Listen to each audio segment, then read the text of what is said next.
everyone. Thank you so much for coming to our event today. It's our first event of the academic year and also Give It a Go event, and also the first event that we're hosting in person now that COVID regulations are a lot more relaxed. Thank you so much for coming. For this event, we have Women in Politics and Amnesty. So thank you so much for collabing with us. And thank you so much to Dr. Nasimi for giving up his time to come and speak to us today. Without further ado, I'd love to introduce Parat to moderate this event. Thank you. Hi, thanks, Tasneem. Great to see all of you here. And just want to introduce Nasimi here because I think it's an incredible opportunity for us to all be here. And just a quick introduction is that former refugee that left Afghanistan in 1999. And I think most notably, in 2001, he set up the Afghanistan and Central Asian Association, a charity that's now dedicated to really helping refugees in London integrate into social life. And I really believe that I think he's played an integral role in a lot of the Afghans that have been fleeing Taliban in recent months. So without further ado, I'd like to pass it over to Nora. Thank you. So thank you very much. Thank you. And it's my privilege to be here at London School of Economics, one of the best universities in the world. I hope that you will not expect a great speech from me. As you can hear, I have a refugee background, especially first generation, arrived in the United Kingdom in 1999 on the back of a lorry in a refrigerated container when my son was only 6 months old. If you remember, in the year 2000, 52 Chinese, they had a similar journey to the United Kingdom. They all found dead in Dover. Why? Because they spent 34 hours in the container. And we survived because we spent only 9 hours. So the journey wasn't easy to come to the United Kingdom. And I'm very pleased to be here in such a beautiful democracy, the most hospitable society in the world. In my own experience, coming to the United Kingdom, I faced a lot of welcoming. I realized this is the most welcoming and opening society, where I managed to set up a grassroots, frontline, and first-tier charity, which called the Afghanistan and Central Asian Association, to support other people who are in a similar position that we were at the time after we arrived in the United Kingdom. I wasn't able to speak a word of English. I didn't know how to register to local GP or access social services or enroll my children into the local school. And now the organization achieved so much to support other people to improve their integration and understanding about the values of the British society, as well as supporting themselves and their families. The main aims and objectives of the organization, the Afghanistan and Central Asia, to provide educational activities such as English language classes, women empowerment project, mentoring support, volunteering placement. I had so many young people for the past few years who come to my organization for volunteering placement on different tasks, such as political communication, strategic development, legal interns, including students from LSE. We have a waiting list from LSE, and we have to consider whether we should accept more or not, because a lot of expression of interest we receive from a lot of universities. So then, looking back, what's going on in Afghanistan? What's happening now? It's very sad to see so much achievement has been made for the past 20 years since the NATO intervention. Despite of the perception in the media, there was huge progress in terms of improvement in women's rights, human rights, activities around the civil society, civic education, exercising for the first time some election, whether those elections were transparent or not, this is another question. I don't think that for a young democracy like Afghanistan, we would expect a high quality of transparent election. But at least there were some elections, some improvement in rule of law and women rights and education for children, and especially the number of NGO were working in Afghanistan, thanks again to the British support given to the people of Afghanistan. Sometimes when I'm comparing the number of NGOs who were working in Afghanistan and France, I can clearly say the number of NGOs in Afghanistan were much more than most of the European countries. A lot of young people were involved running projects funded by embassies, helping young people with building capacity, improving their confidence and giving them the opportunities to have some work experience.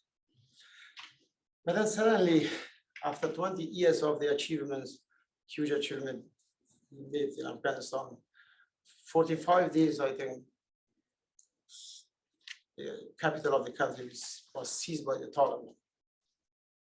And the reason I left Afghanistan in 1999 to escape the Taliban, to escape the war, to find a safe place where we can live in a peace and my children will have access to education. And then after 20 years, the Taliban once again returned and controlled the country.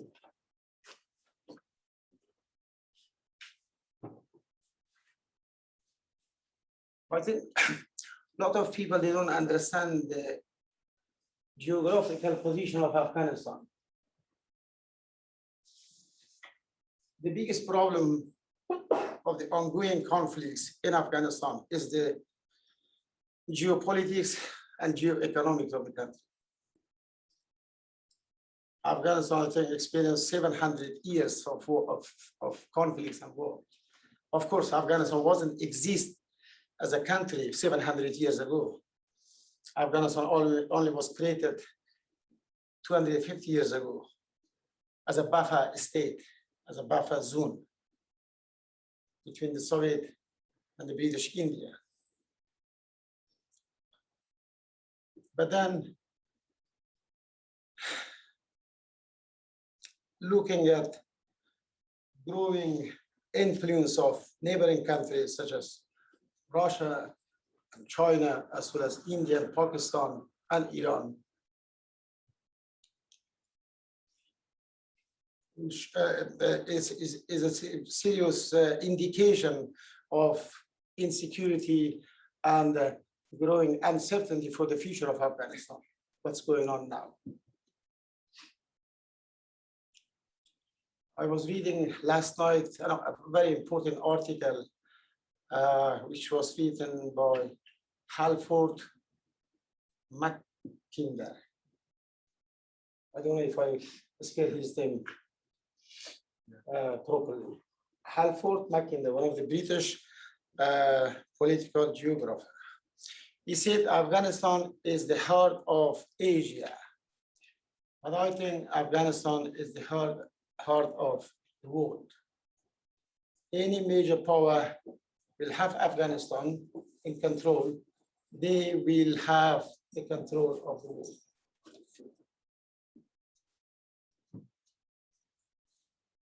And that's why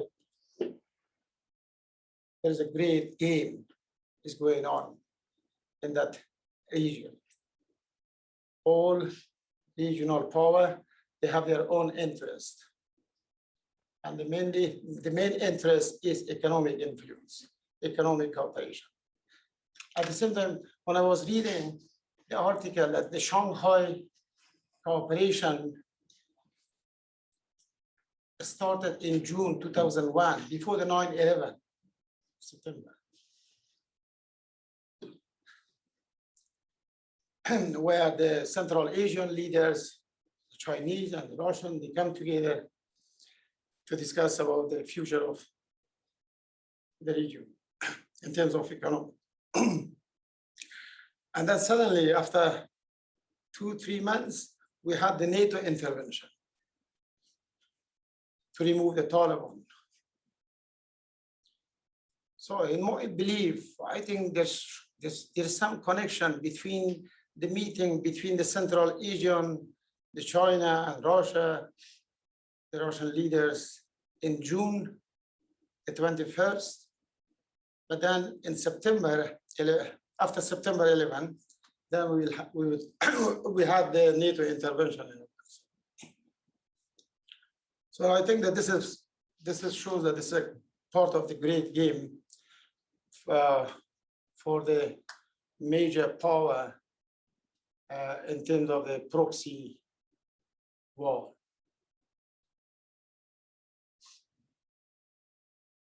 But then what's going on now? There's a number of issues in terms of human rights, the concerns of the people, women's rights, the uncertainty about the future of the country, whether the Taliban can continue leading the country and keep the country as a united Afghanistan, or the country will be divided into different zones. You might be aware that the Taliban do not represent the entire population of Afghanistan. The indigenous of the people in that country are Farsi speaking, who are Tajik, then you have Uzbek, and then you have Hazara, and then of course Pashtun. And the majority of the Taliban who are now in power, they represent the Pashtun tribe. So this is a part of the internal conflict. While we are talking about the external facts, the internal conflict also is a very, very complex.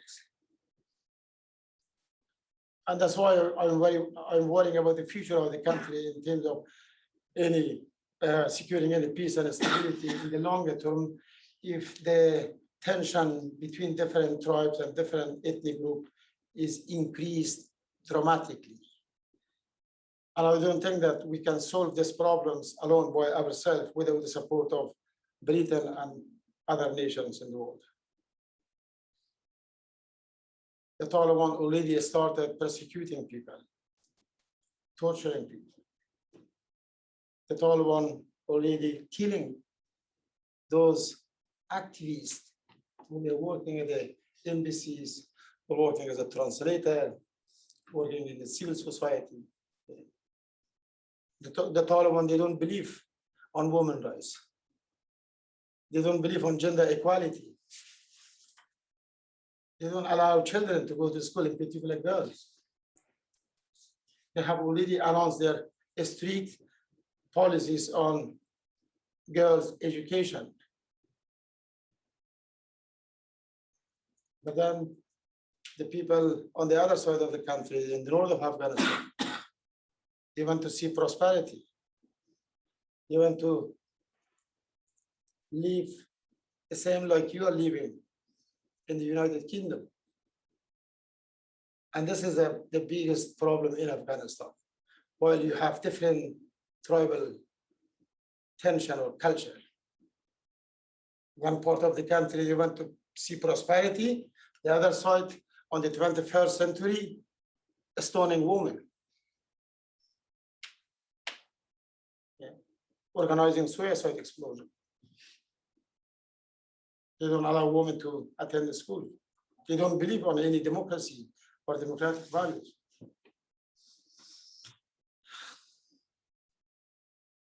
And that's why I think that for the future of Afghanistan, we cannot achieve any peace, stability, any improvement if the international community will not solve the internal problems. We have already seen some indication of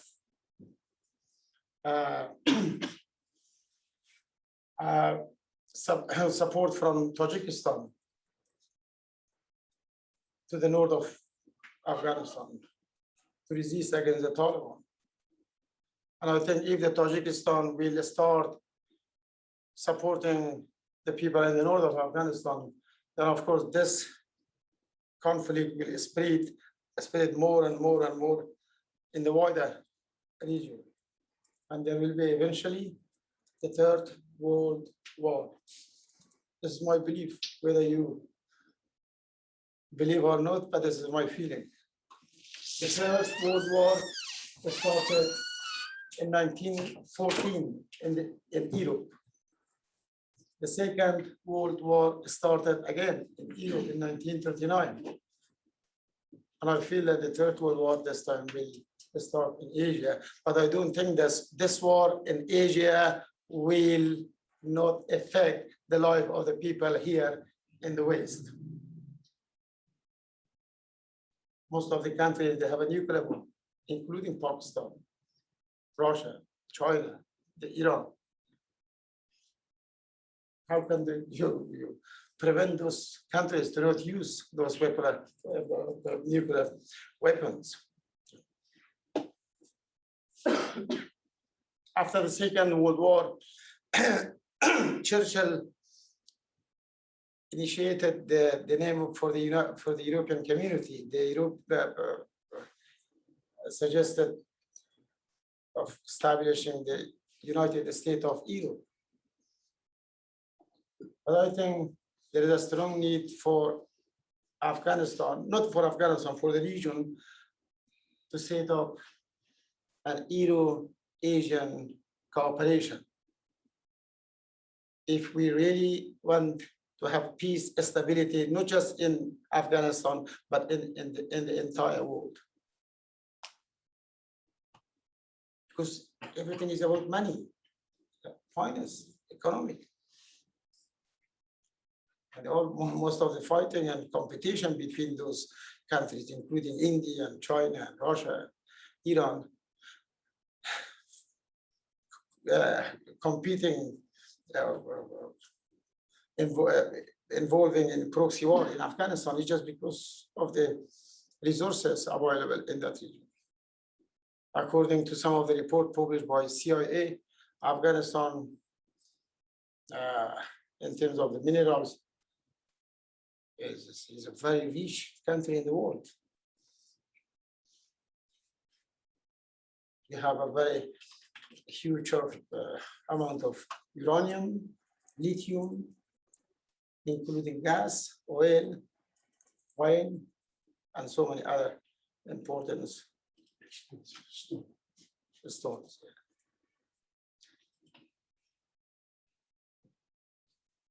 Then as you know, that the war started in Afghanistan 42 years ago. And now we are on the 21st century. I mentioned a number of times that when the Taliban seized Afghanistan, it was shock everywhere. No one believed that the Taliban will come back. No one believed that the Taliban on the 21st century will have their own very backward rule and policies.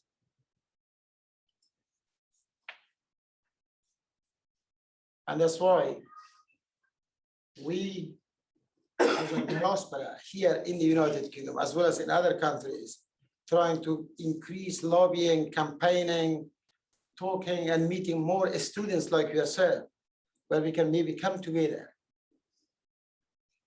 Sometimes it's very important for students to have their dissertation or coursework on Afghanistan.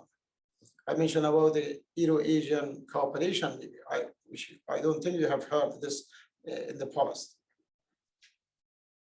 This can be a very, very big and important recommendation to the Western society as well as to the entire world. But then the human rights issue is very important. How long the people of Afghanistan, they should suffer under the Taliban, while the Taliban, they don't believe on any human rights or women rights. So I think that the solution for me is just looking at the history of Afghanistan, looking at the complexity of the geography, geography of that country, is to have Euro-Asian cooperation. United Nations and the Security Council, they should maybe have a meeting on Afghanistan before the winter. We have millions of displaced for the past few months. And those displaced people, they are dying. There is no food, no water, no access to health services. Some of the women, they burn their child on the street. Yeah. And this is the appeal from me to the students as well as to the wider community. If they can use their skills, maybe organizing some crowdfunding. Some of the young people, they have already supported my organization for the past 45 days. We managed to secure £100,000 from the British donors as well as the British public. We're working very hard to build the capacity of the organization in order to meet the huge demand for the services. And I think that for now, I will stop my speech, which wasn't great. I do apologize if there wasn't a clear message from me. I know that the students from LSE, they have a very high expectation. And I know that sometimes you have the Prime Minister, the head of the Scotland Yard, the Attorney General, Member of Parliament, and very, very important faces coming to the LSE for great discussion. But hopefully we can achieve in 5-6 years time. I think one of the biggest problem for the third generation like myself is the communication. When we are talking all the time in our own language, and sometimes this stops us to improve communication skill. While in terms of the experience of how leading the organization, I think we would have any problems. But now is the time for maybe for question. Thank you very much for the questions.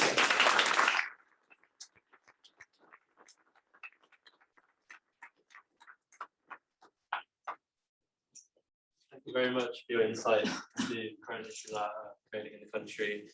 Yeah, we can take some questions from the audience. I'm sure they must have a lot to ask. So yeah, we'll take one at the back first. You said Afghanistan is an artificial country formed by Russia and the UK.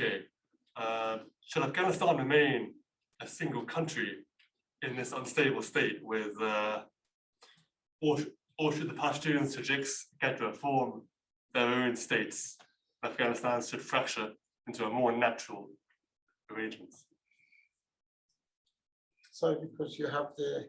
Sorry, so again, you said Afghanistan is an artificial country formed by Russia and the UK. Should Afghanistan remain a single country, or do you think it should fracture into Pashtuns, Tajiks, etc.? Should they form their own states and form a more natural, less unstable state of affairs? Like Sudan and South Sudan. Yeah. No, but looking at the history of Afghanistan for the past 20, 50 years, the inequality, injustice, human rights violation, women rights violation is a serious indication that these people, I don't think that they can live together. I think the situation of human rights in Afghanistan is unreported human rights violation. It's a very interesting term which have never been used in the past. Unreported human rights violation in Afghanistan, which a lot of people around the world, they don't know what's going on. You see on TV, you see on the news how the women are suffering in that country. I don't think in any society the women would have similar experience as they have in Afghanistan. Enough to live together, but then the experience for the past 20, 50 years shows that there's too much differences in terms of ideology, mentality, and the vision. Yeah, thank you. Thank you for the question. I think I saw a hand over there. Yeah. First of all, thank you very much for your really heartfelt discussion and sharing. My question is about the concrete ways that we can actually reconciliate between the two camps. So you talked about the crux of the issue being the internal division between perhaps the very conservative side and the side that really wants human rights and democracy. So how would you evaluate, for example, like the US policy in the past 20 years? And are there any actually concrete policy discussions or any concrete solutions that can actually conciliate between the two camps in Afghanistan, I think?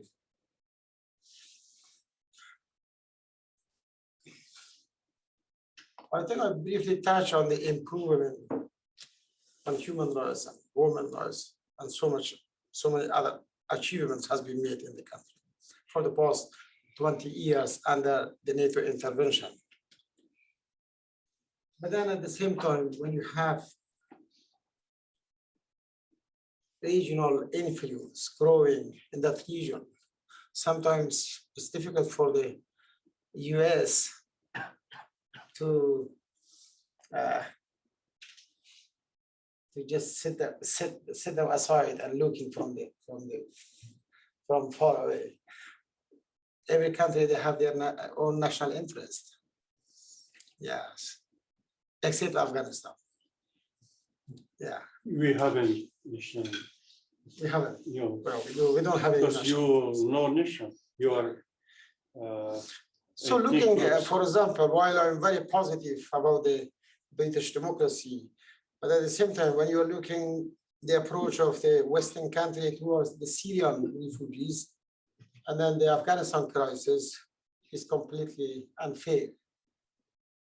The Syrian refugee, they face very good hospitality in the European countries. Thousands and thousands of Syrian evacuated from Syria, while the Syrian regime is against the West. And the Afghanistan government was a very close alliance with the West. Then why the Western country, they should treat us like this? You saw the picture of the Kabul airport, how the people of Afghanistan been humiliated. I have never seen such a picture in my life, and I don't think you saw.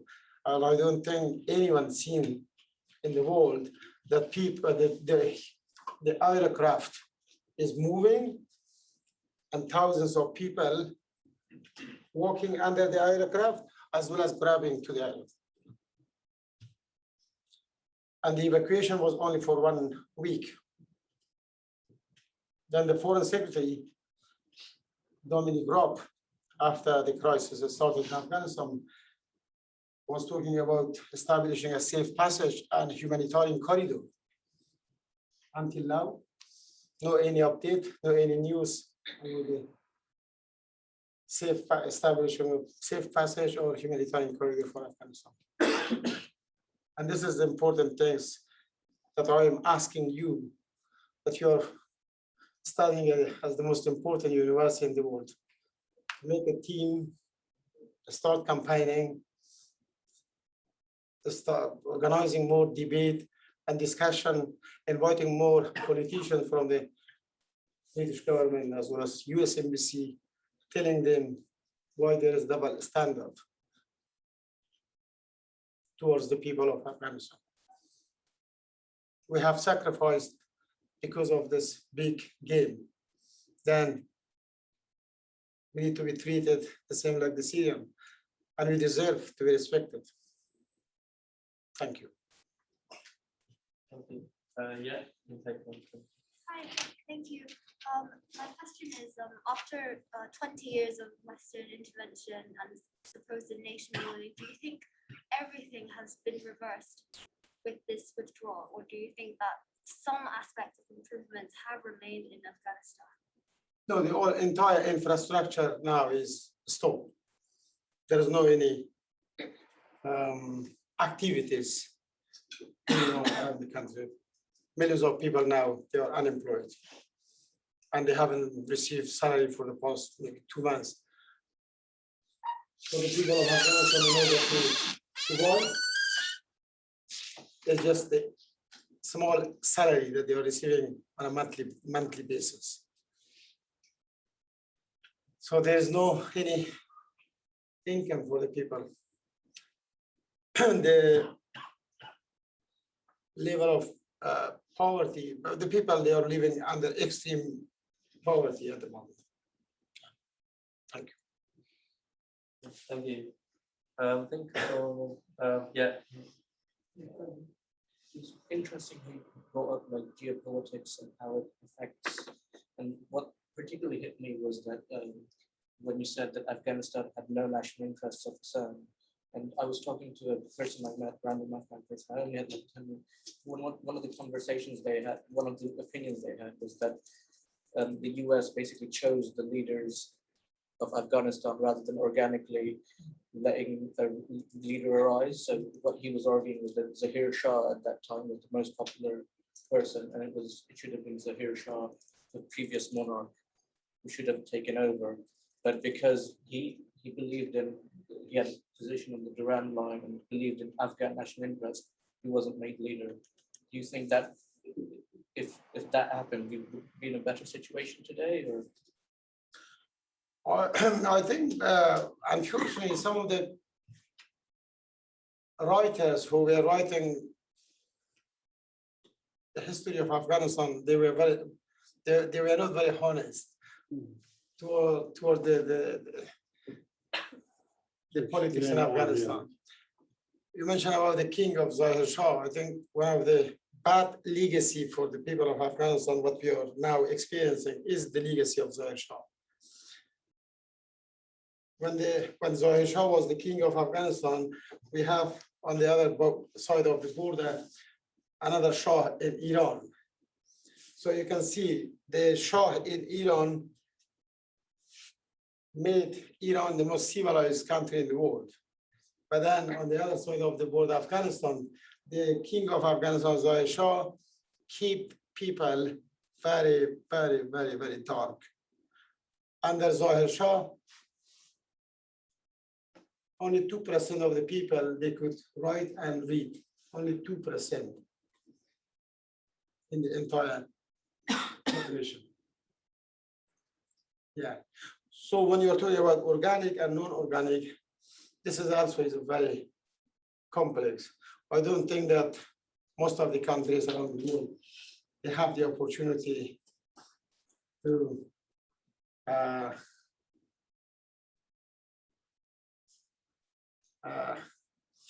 have some kind of organic, maybe political parties to fight for freedom and democracy.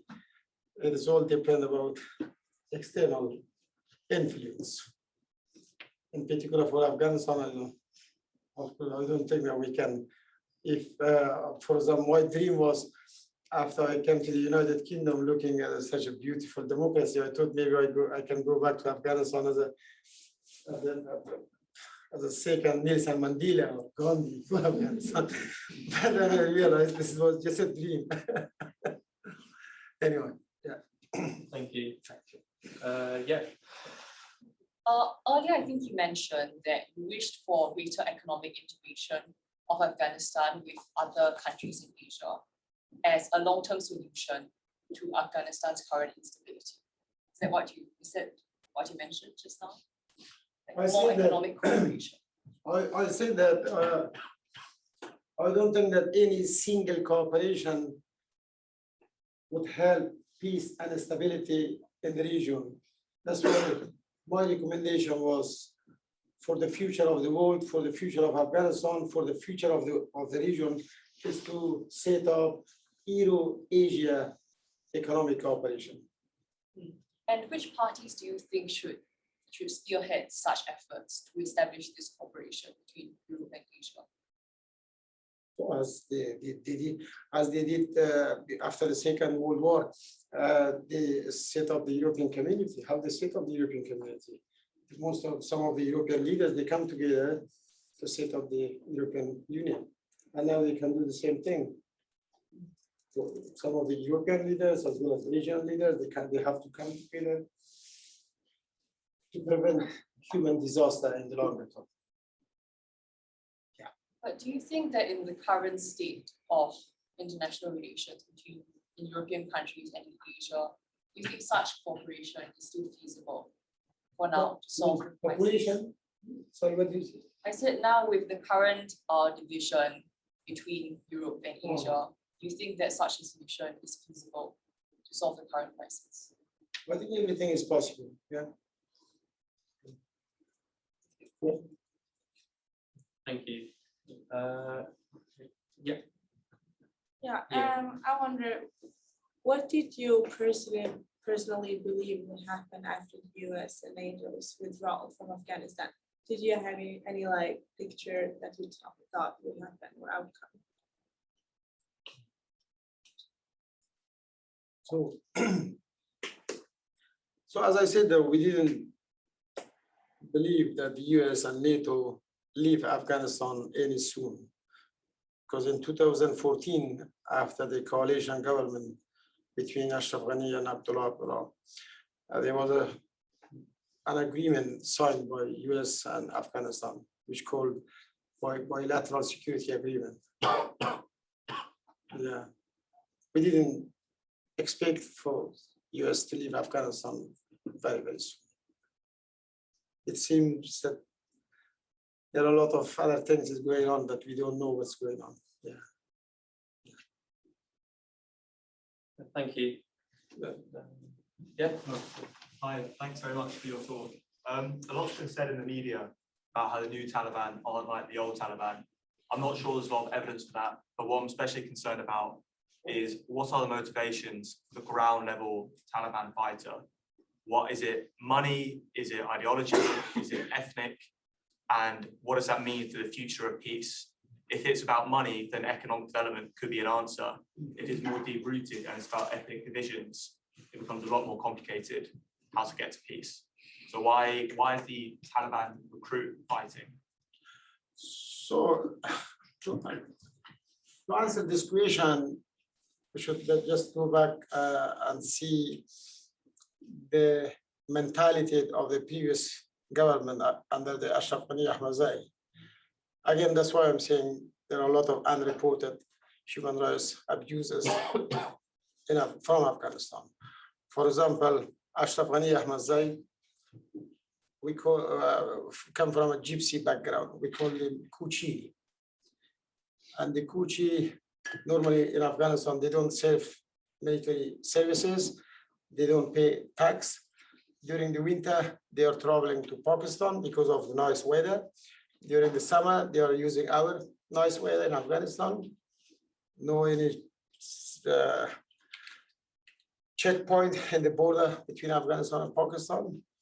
So then his ambition from the beginning, while I am not anthropologist, like Ashraf Ghani was, he studied as anthropologist, but I was clearly see on his eyes, he's a very racist, and he want to leave a strong legacy for the next future of Afghanistan, for the Pashtun people to bring the Taliban in power. Having the Taliban now in Afghanistan, I think this is the legacy and the aims and the ambition of Ashraf Ghani Ahmadzai. At the same time, the Taliban I think they will start genociding other ethnic group very, very soon. Yeah, because the majority of Taliban, they come from one ethnic group, and the policies they are introducing so far in terms of the structure of the government, the majority of people who are in charge now as a minister, as a provincial governor, as a district governor, police commander, they are all Pashtuns. Yeah. Thank you. I think. Yes. Okay. As an Afghan, I would love to thank the leadership of the society for organizing this timely and very important discussion. And second of all, thank you so much for your insightful thoughts. So we talked about this history and the complexity of history in Afghanistan. So we look back, we'll talk about the past a lot. So my question is very simple. So now the Taliban are here. and it is real. It is not a dream. Like, what do you think should we do? Like the international community, what should the international community do? Because the Taliban, they want the other countries to legitimize the government. So what do you think the international community should do at this point? Not only the international community, but like what other solutions can we think of at this current situation, including the humanitarian crisis that is going on? So this is also another interesting issues that I would like to share with you. We are living in a capitalism. You see in Afghanistan, if a child won't cry, the mom will not give Giving milk. Yeah. Lack of voice, lack of representation. For example, in the United Kingdom, we have over 300,000 refugees living in the UK. You can't find any single councillor. While each London borough, they have a 65 councillor and 2-3 MPs. No any participation of the Afghanistani people in the local life. Some of the people of Afghanistan in the UK, they don't know what is the name of their local MP.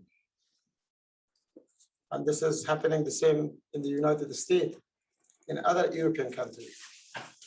So we are the most isolated, disadvantaged communities around the world. I think that it takes it takes time and it takes many years for us how we can influence, lobbying, campaigning, asking the major power, and especially we are very lucky to be here in the most beautiful democracy like Great Britain. I think that Great Britain play an important role in bringing peace and stability, not just in Afghanistan, in most of other countries and all. Sometimes when I'm joking with my friend, I'm saying you can't compare British legacy with Russian legacy. The Russian legacy, for example, is Kyrgyzstan, where the British legacy is the United States. Then the Russian legacy is Uzbekistan. Then the British legacy is Canada, Australia, including Hong Kong, Singapore, Malaysia, Indonesia, Dubai, Qatar, Bahrain, in Indian continent. So that's why I believe on campaigning, lobbying, contacting our politicians, our local MPs, discussing more events, more debate, more conferences, if we want to have a better future for Afghanistan. Isolation is the biggest problem. Lack of participation and representation in local politics is a major problem for the future of Afghanistan. Thank you. Thank you. Great question. Yeah. Are you disappointed that the West is turning a blind eye to the new National Resistance Front led by Amrullah Saleh and Ahmad Massoud? So, can you repeat it? Are you disappointed that the West is turning a blind eye to the new National Resistance Front led by Amrullah Saleh and Ahmad Massoud? I don't think so. I think that eventually they will support it. But my concern is if the Taliban support by regional power and then the Northern Alliance will have support from other countries, there will be a very bloodshed conflict in that country, where we will lose hundreds of thousands, which we have already lost millions after this Russian invasion in 1979. Thank you. Any other questions? Yeah. Given your journey and experiences, I was wondering if you could talk about what values you live by and what values you think everyone should kind of have and live their life with. So in order to achieve something, you need to have a vision. And my vision always was to support other people. And this was a legacy from my father.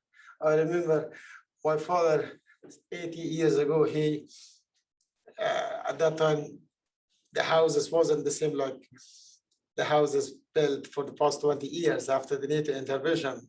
A lot of people, they don't know big houses, big policies in Kabul after the US invasion. But our houses made of, what you mean? Sorry, Mud. oh yeah.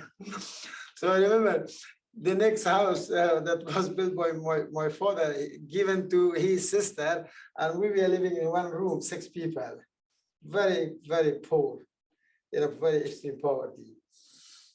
But then I always think, because he was supportive, he was very supportive to other people. And then the same thing with myself. When I came to the UK, I was thinking, I was struggling how to integrate into society, access services, opportunities available in the UK. And I set up the organization. This is another big problem, that there are no many Afghanistan charity in the United Kingdom.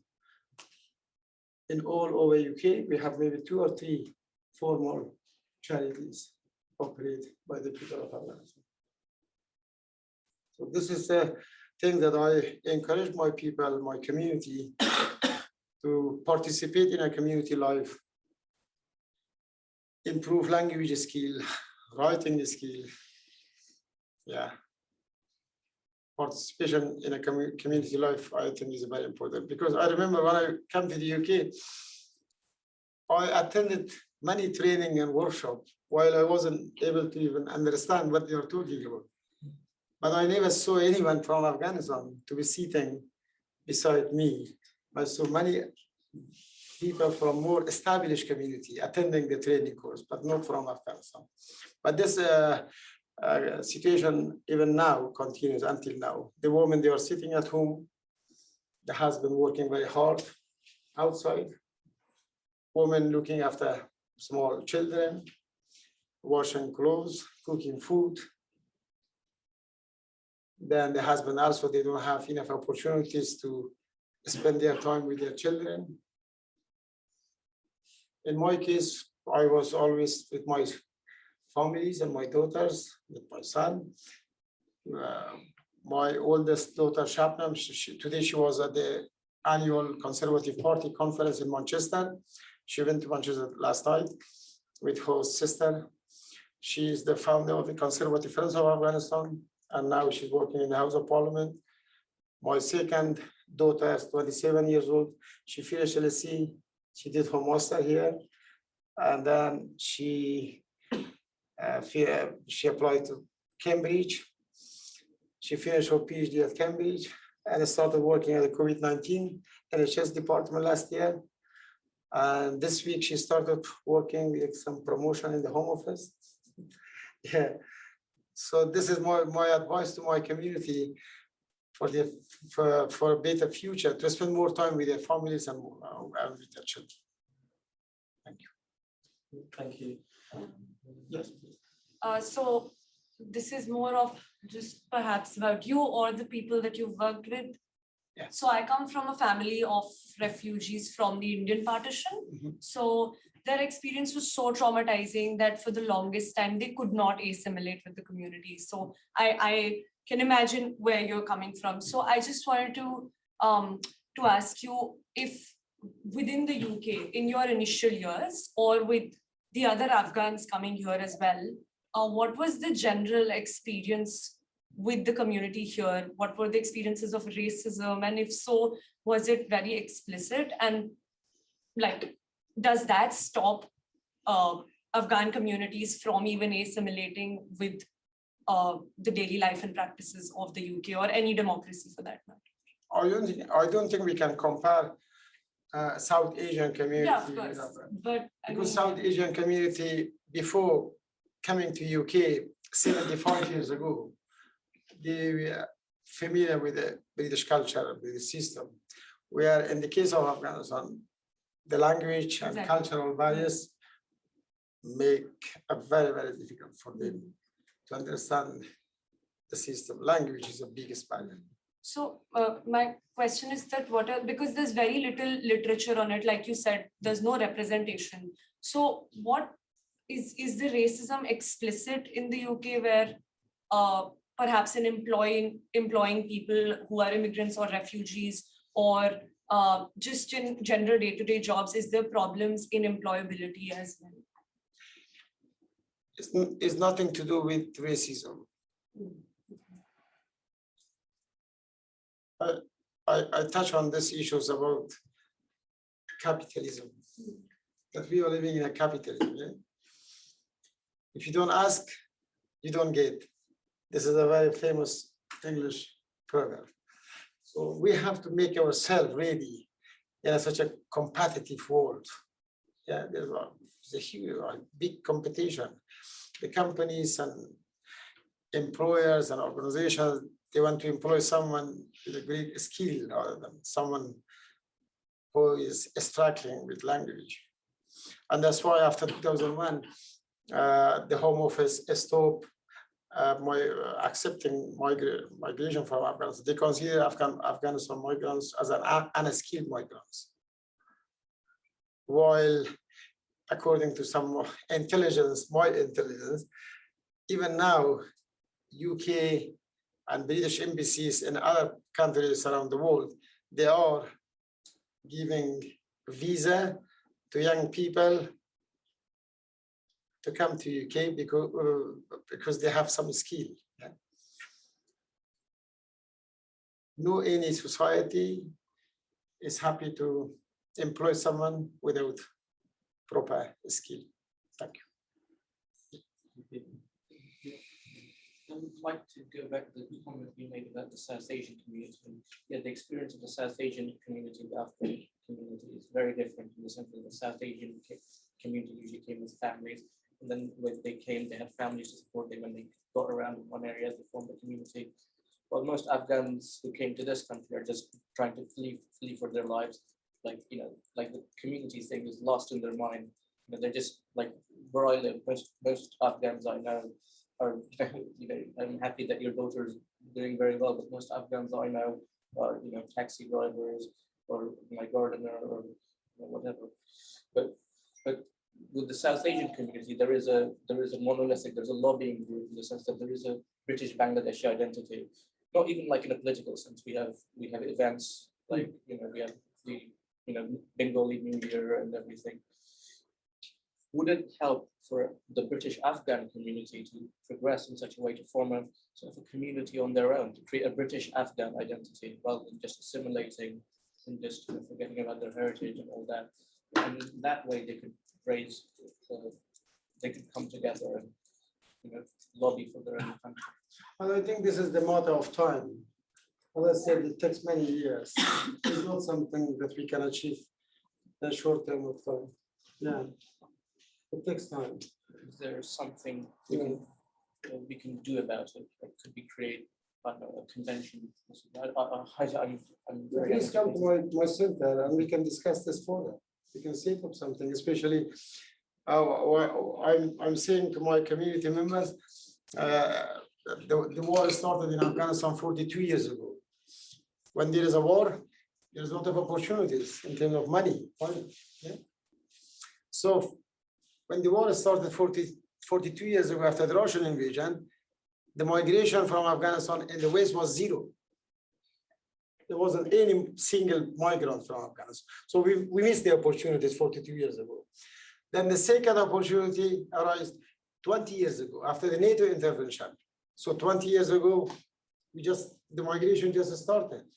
For example, when I set up the charity 20 years ago, I remember some of the British trust donors who give money, they come to my house and offer their support. But I wasn't able to speak a word of English.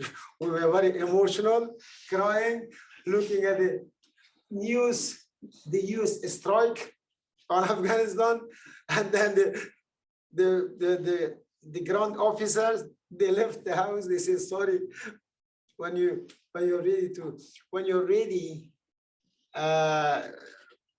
please contact us. We are happy to help you. So we missed the opportunity 20 years ago. So now is the third major events in Afghanistan. And now thinking that anyone who is sitting in this room, we can set up a fundraising campaign. And the good things about me, I'm not looking for small things. My ambition is to secure 100 million pounds. In order to secure 100 million pounds, it's not easy. But the money is available. Every council, the local government, the central government, they have allocated and they have introduced a new scheme on Afghanistan. They appointed a new minister on Afghanistan, Victoria Otkin, Minister for Afghanistan Resettlement Program. The Home Office, the Foreign Office, the Ministry of Defense. But then the problem is that we don't have the right skill to use the opportunities, getting the money and supporting our people to improve their confidence and experience. If you're interested, I think it will be a great experience for you. And the reason we are very popular as an organization, to be honest, if you apply for volunteering position to the Amnesty International, which is a very huge organization, Amnesty International, just because of the name, young people, they laugh, oh, I'm volunteering at the Amnesty International to put the name on their CV. But they are asking young people, giving them the bucket, asking them to go on the street for a street fundraising. Where in our organization, young people like yourself, because of so much flexibility, you have the opportunity to act as a legal advisor, as a fundraiser, write funding proposal, funding applications, organize conferences. Some of our volunteers studied at LSE 2 years ago. They organized a conference at the European Parliament. It was very interesting. The conference in the European, we organized a conference in the European Parliament. There wasn't any money involved. We rented a van. We left Hounslow at 6 a.m. We arrived in Brussels at 3:30.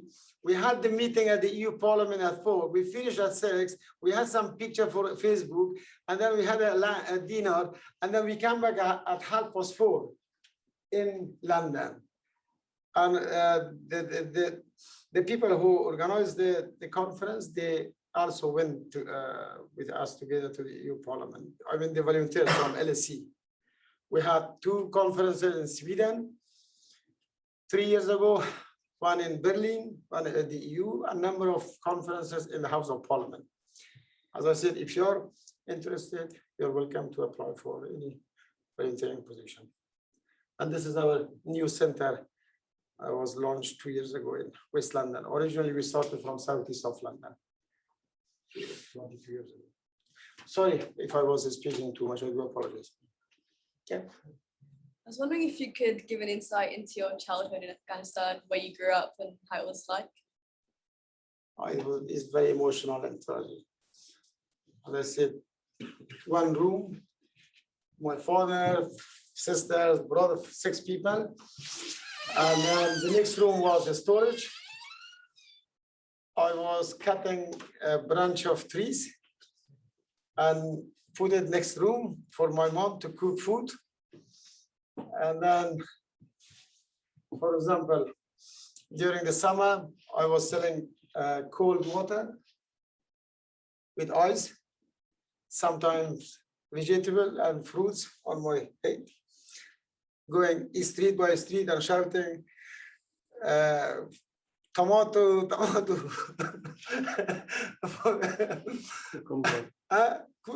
Yeah. And sometimes, so he's my translator. He's my son actually.